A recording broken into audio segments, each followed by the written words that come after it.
Well, hello, world, Jason Isaacs, politicos. Let's talk executive orders because who doesn't like an executive order? This is one of the staples of the old administration.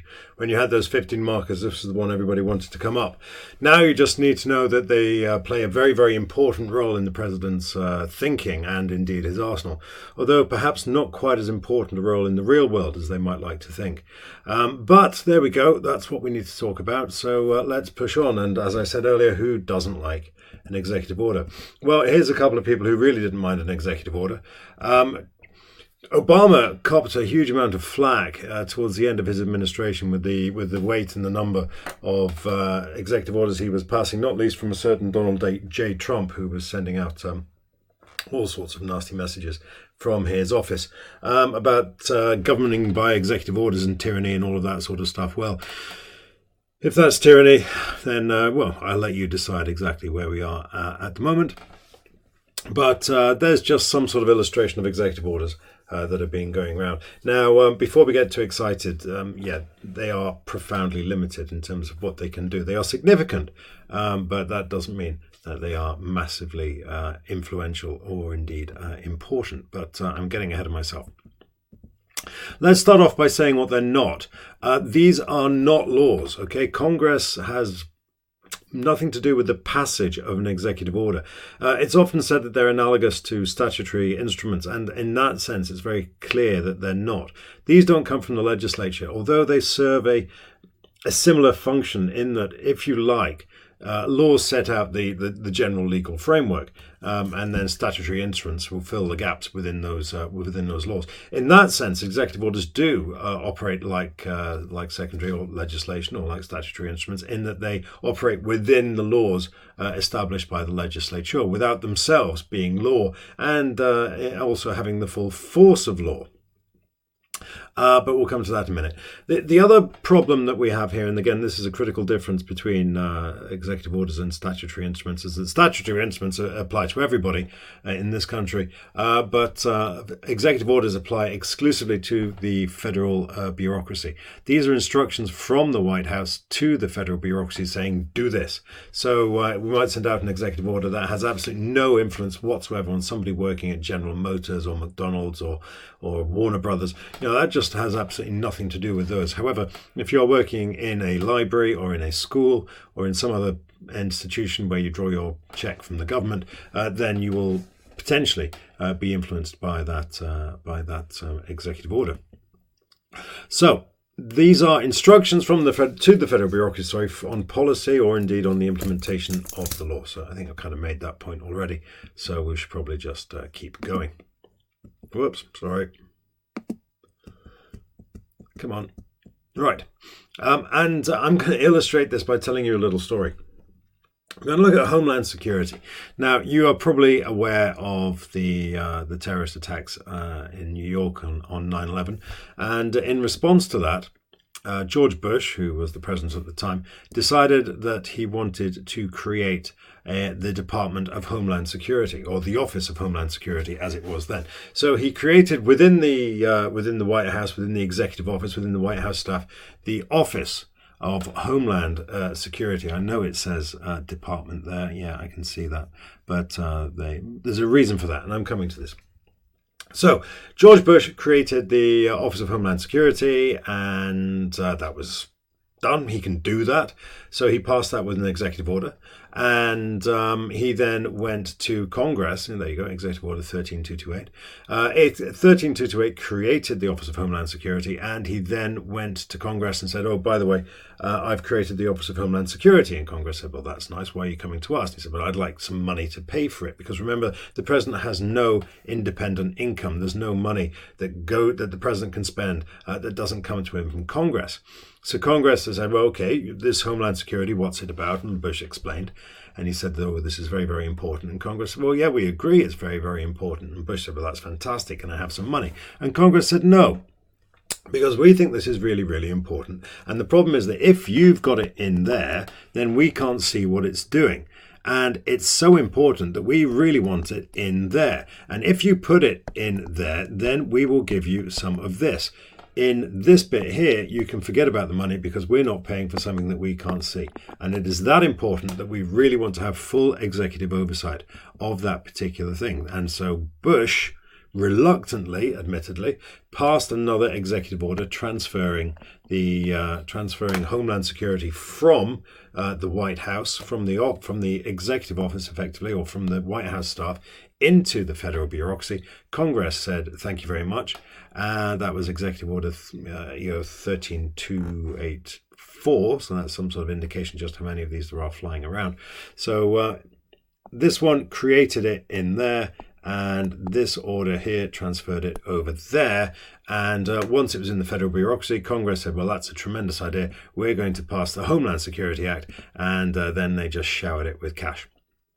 So that, generally speaking, is how executive orders work. You can use them for all sorts of things, but only things within the executive branch. So you can create things in one part of the executive branch, and then you can transfer them to other parts of the executive branch. But what you can't do is just shake the magic money tree, because, of course, Congress has control of the magic money tree.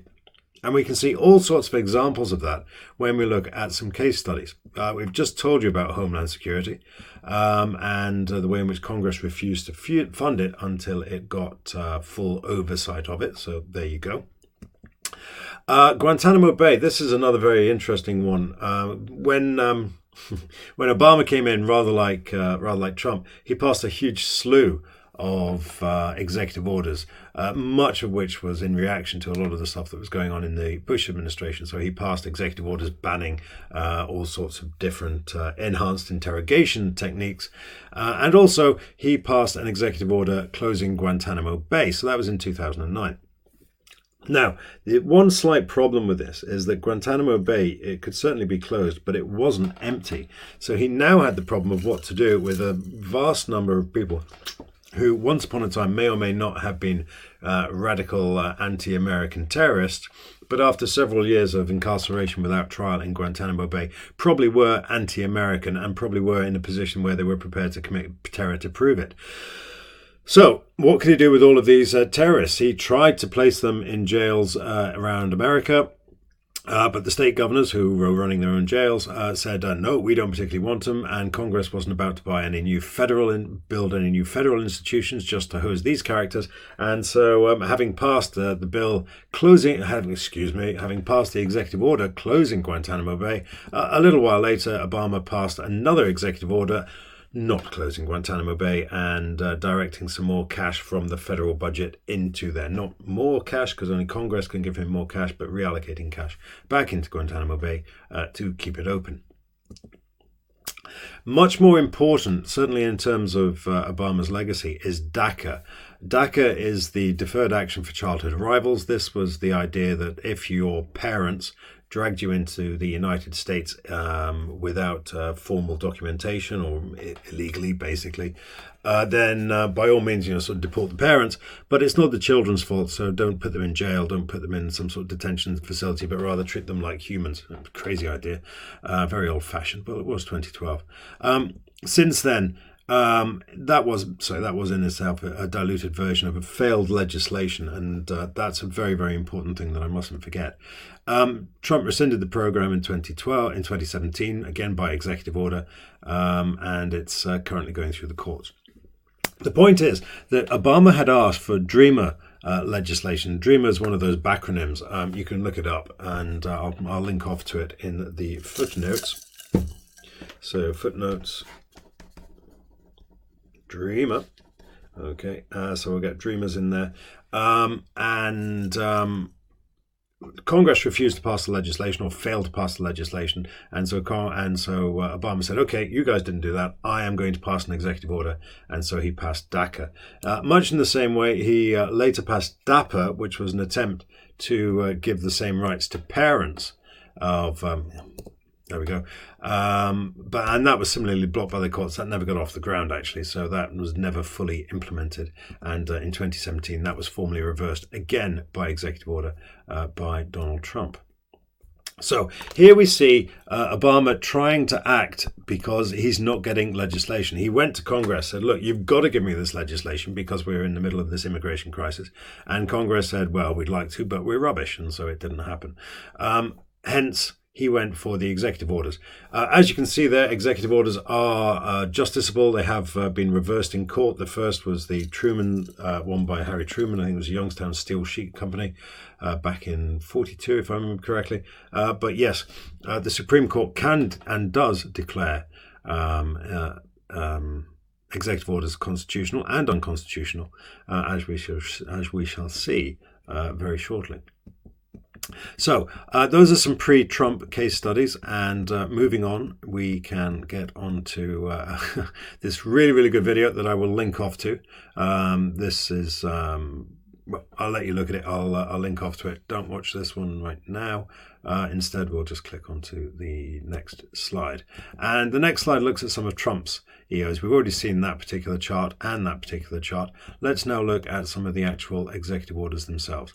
So he hit the ground running with minimize the economic burden. Again, immediately going on the offensive, trying to repeal bits of Obamacare. And it did. It basically moved money around. It didn't rescind Obamacare because it's not legislation, but it was able to cut little bits of it to make a point, basically. Border security, you might know that as the wall. So that was another executive order in that first week, basically. And this was the Muslim ban. The ban on Muslims entering the country. This was challenged in the courts and broadly upheld. Various different, it has since been tweaked and twerked, but it largely remains in place as far as I'm aware. Anyway, so there were three very, very early Trump executive orders.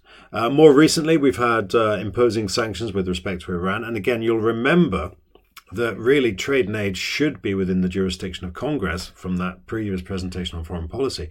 But one of the things that long list of laws on that slide said was that it gave to the president the right to manage sanctions in various aspects of of trade, and we can see that in effect here. So we can link back there to that slide on Congress and trade and aid and the way in which it gave power to the president, Congress washing its hands of its obligations in terms of trade and aid.